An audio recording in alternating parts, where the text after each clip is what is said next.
every day for several minutes and visualize having what you already want and feeling the feelings of already having it. Come out of that and focus on what you're grateful for already and really enjoy it, okay? And then go into your day and release it to the universe and trust that the universe will figure out how to manifest it.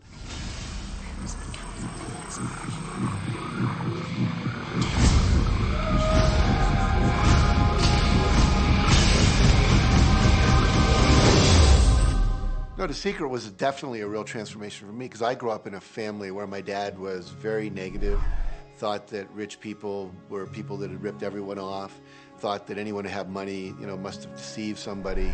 And so I grew up with a lot of beliefs about money, that if you had it, it made you bad. Only evil people have money. And, money doesn't grow on trees. That was a big one. Who do you think I am, Rockefeller? That was one of his favorite phrases. So I grew up truly believing that life was difficult, that it was hard, you had to struggle. And it was only when I met W. Clement Stone that I literally began to shift my life. Whatever the mind of man can conceive and achieve. When I was working with Stone, he said, I want you to set a goal that's so big that if you achieved it, it would blow your mind. And you would know it's only because of what I've taught you that you would have achieved this goal. Well, at the time, I was making about $8,000 a year. And for some reason, I wanted something that was really measurable. So I said, I want to make $100,000 in a year. Now, I had no idea how I could do that. I saw no strategy, no possibility, but I just said, I'm going to declare that, I'm going to believe it, I'm going to act as if it's true, and release it. And so I did that. And one of the things he taught me was every day to close your eyes and visualize the goal as if it's already achieved. And I had actually made a $100,000 bill that I put on the ceiling. So the first thing I'd see when I woke up, I'd look up and there it was, and it would remind me that this was my intention. And then I would close my eyes and visualize having this $100,000 a year lifestyle. And interestingly enough, nothing major happened for about 30 days. I didn't have any great breakthrough ideas. No one was offering me more money. And all of a sudden, I was in the shower, it was about 4 weeks into it, and I had a $100,000 idea. It just came right into my head. I had a book I had written, and I said, if I could sell 400,000 copies of my book at a quarter each, that'd be $100,000. Now, the book was there, but I never had this thought. And one of the secrets, I think, is that when you have inspired thought, you have to trust it, and you have to act on it. Now, I didn't know how to do that. I didn't know how I was going to sell 400,000 copies. We'd never done that. And then I saw the National Enquirer at the supermarket. I had seen that millions of times, and it was just background. And all of a sudden, it jumped out of me as foreground, and I thought, wow, if readers knew about my book, certainly 400,000 people would go out and buy it.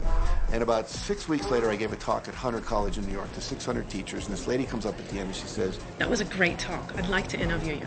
Let me give you my card. And I said, who do you write for? I'm a freelancer, but I sell most of my stuff to the National Enquirer. And I had this little theme from the Twilight Zone went off in my head. Na, na, na, na, na, na, na. You're like, whoa, this stuff's really working. So that article came out, and our book sales started to take off. But the point I want to make is that I was attracting into my life all these different events, including this person. And to make a long story short, I did not make $100,000 that year. We made $92,327. But do you think we were like depressed and going, this doesn't work? No, we were going, whoa, this is amazing.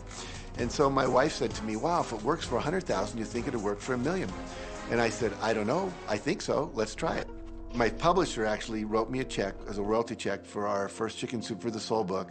And he actually put a smiley face in his signature because it was the first $1 million check he'd ever written. And so I know from my own experience, because I wanted to test it, does this secret really work? And when we put it to the test, it absolutely worked. And now I live my life from that every single day. Well, I can just imagine what a lot of people that are watching this are thinking. And that is, how can I attract more money into my life? How can I get more of the green stuff? How can I get more wealth and prosperity? How can I, when I love my job, deal with the credit card debt that I have? And the realization that maybe there's a ceiling on the money that can come in because it's coming to me through my job. How can I bring in more? Intend it. This goes back to one of the things we've been talking about throughout the whole secret. Your job is to declare what you would like to have from the catalog of the universe.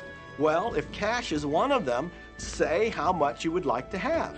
I would like to have $25,000 unexpected income within the next 30 days, or whatever it happens to be. It should be believable for you. Most people have a goal of getting out of debt. That'll keep you in debt forever.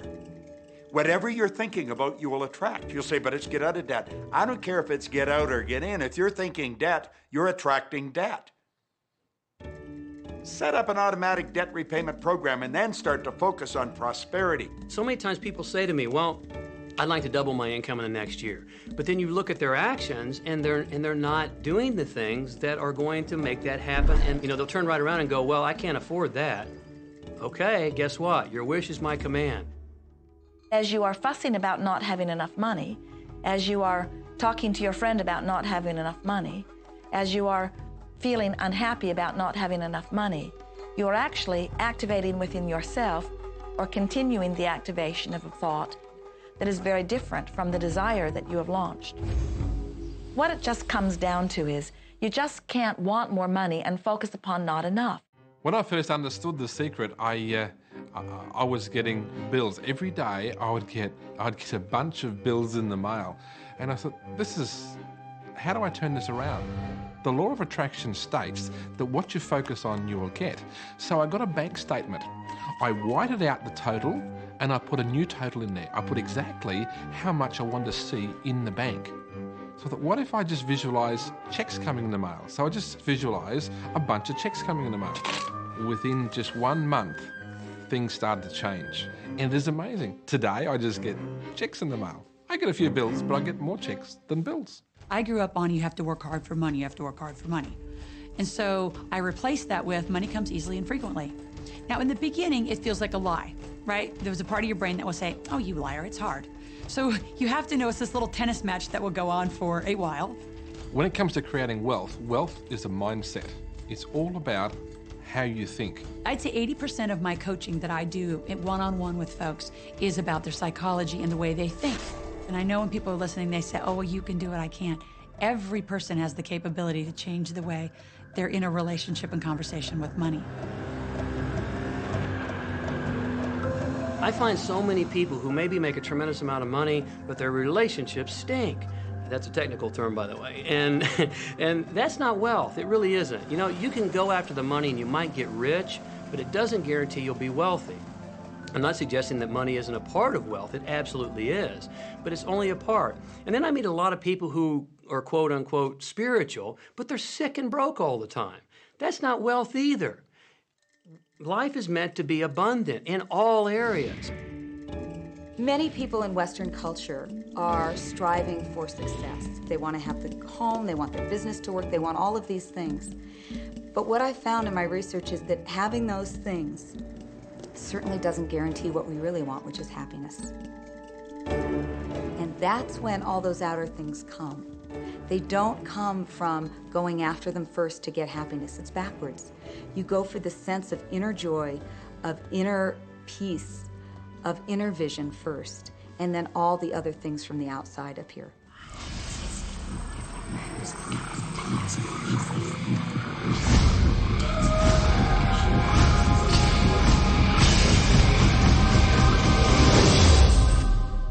The secret means for me actually that we are creators of our universe, and that every wish of what we want to create will manifest in our life. Therefore, it's very important what you wish, what your thoughts are, what your feelings are, because it will manifest. Now, one day I went into somebody's home, and he was an art director of a very famous film producer.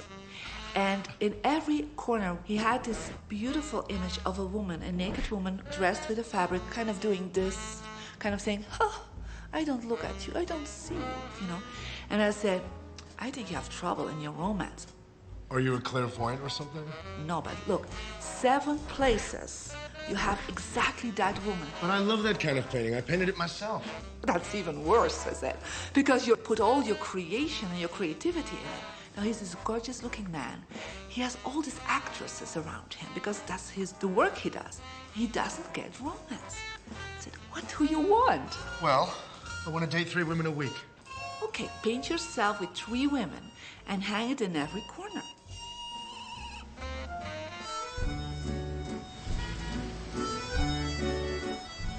Six months later, I see him in Europe and said, how is your love life?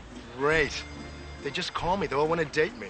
Because that's your wish. Now I have like 3 dates a week. They're fighting over me. Good on you. But I really want to stabilize a little bit.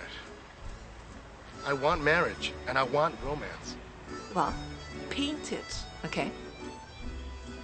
So he painted a beautiful romantic relationship. And a year later, he got married and is very happy.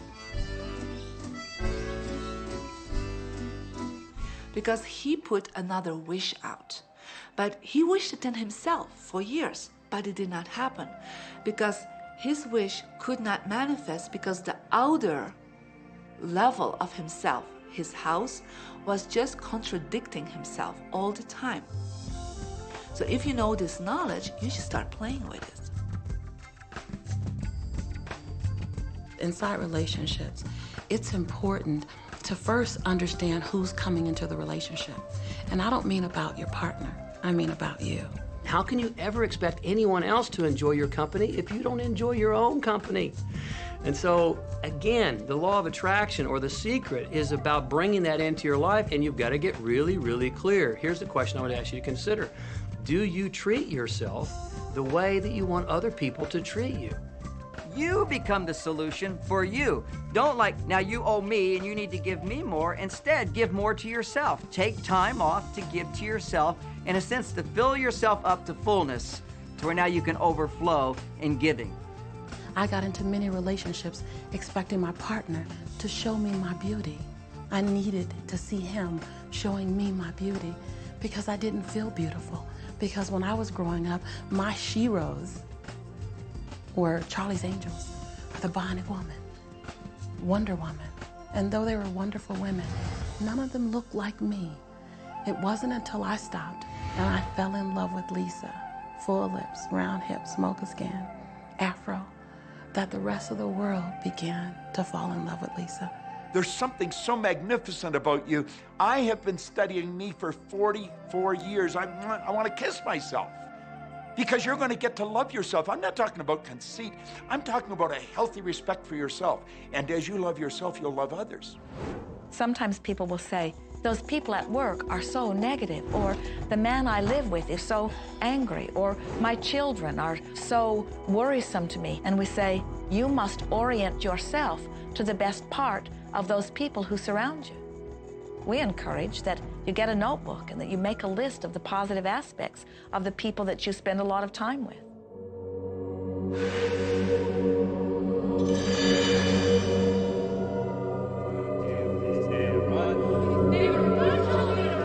There could be someone that you have a terrible experience with, a terrible relationship with.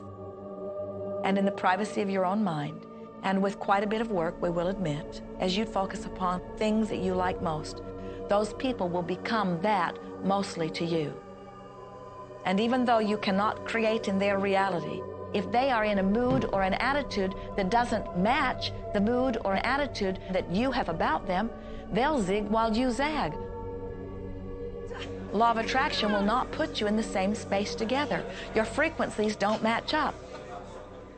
If you knew your potential to feel good, you would ask no one to be different so that you can feel good. You would free yourself of all of that cumbersome impossibility of needing to control the world or control your mate or control your child.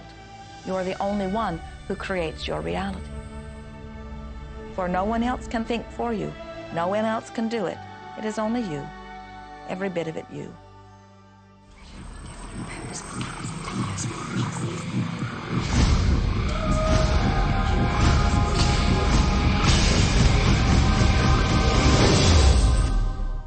It's important to recognize that our body is really the product of our thoughts. We're beginning to understand in medical science the degree to which the nature of thoughts and emotions actually determines the physical substance and structure and function of our bodies. We've known in the healing arts of a placebo effect. A placebo is something that supposedly has no impact and no effect on the body, like a sugar pill or something. You tell the patient, that this is just as effective. And what happens is the placebo has the same effect, if not greater effect, than sometimes the medication is supposed to be designed for that effect.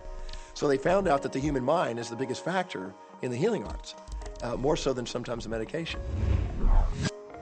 If somebody is in a situation where they're sick and they have an alternative to try to explore what is in their mind creating it versus using medicine, if it's an acute situation that could really bring death to them, then obviously the medicine is a wise thing to do while they explore what the mind is about. So you don't want to negate medicine. Every form of healing has a place. There is only a stream of well-being that flows, you know. It is a stream of pure positive energy. And the universe, all that we know, is abundant with only that. This is a world that is based upon well-being, and well-being dramatically abounds. And when you are allowing that stream to flow in its fullness, you feel very, very good. And when you are pinching it off a bit, you feel not so good. There is only a stream of goodness or well-being which you are allowing or not. And your magnificent emotions are telling you what the mix is, how you're doing in your allowing or your resisting of this connection. You know people who have had terminal disease. Stop and think of the word dis-ease. Hyphenate the word. That's a body that's not at ease. We've got 1,000 different diagnoses and disease out there. They're just the weak link. They're all the result of one thing, stress. And you put enough stress on the chain, you put enough stress on the system, and one of the links breaks. Our physiology creates disease to give us feedback, to let us know we have an imbalanced perspective and we're not loving and we're not grateful. So the body's signs and symptoms are not something terrible. The question that's frequently asked is when a person has manifested a disease in their body temple or some kind of discomfort in their life, through the power of right thinking, can it be turned around? And the answer is absolutely yes. On November 23rd, I was diagnosed with breast cancer. I truly believed in my heart, with my strong faith, that I was already healed. During the day, all day long, I would just say, thank you for my healing. On and on and on I went, thank you for my healing. I believed in my heart I was healed. I saw myself as if cancer was never in my body. One of the things I did to heal myself was to watch very funny movies. That's all we would do, is just laugh, laugh, laugh. We couldn't afford to put any stress in my life because we knew stress was one of the worst things you can do while you're trying to heal yourself.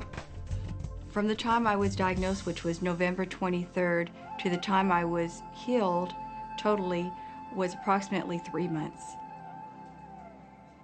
And that's without radiation and chemotherapy. Well, we come with a basic program. It's called self-healing.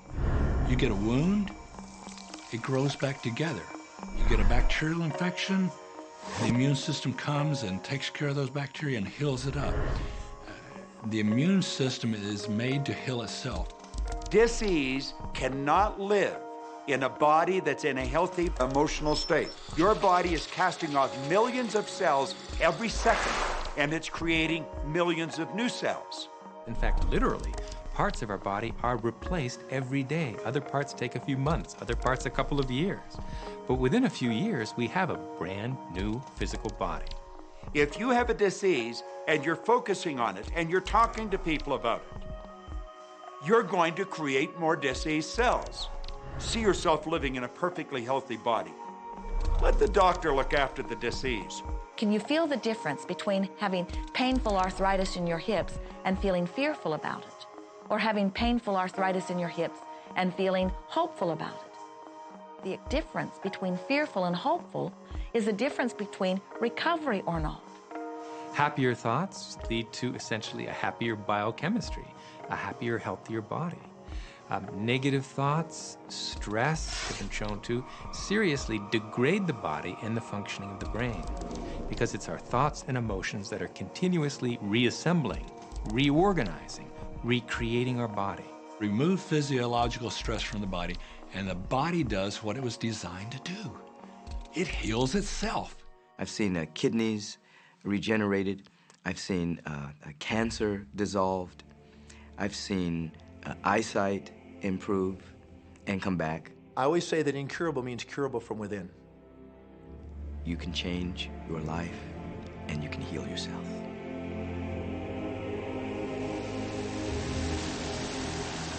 Well, my story begins on March 10, 1981. It really changed my whole life. It was a day I'll never forget. I crashed an airplane.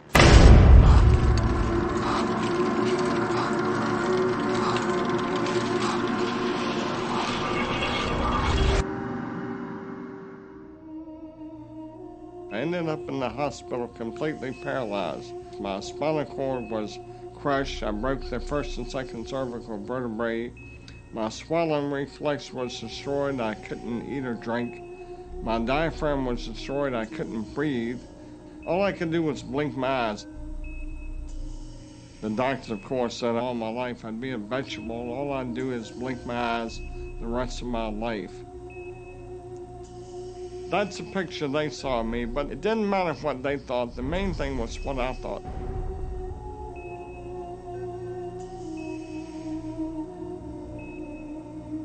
I picture myself being a normal person again, walking out of that hospital.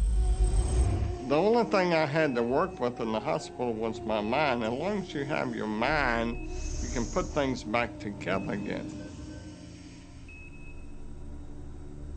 I was hooked to a respirator, and they said I'd never breathe on my own again because my diaphragm was destroyed. But this little voice kept saying to me, breathe deep, breathe deep.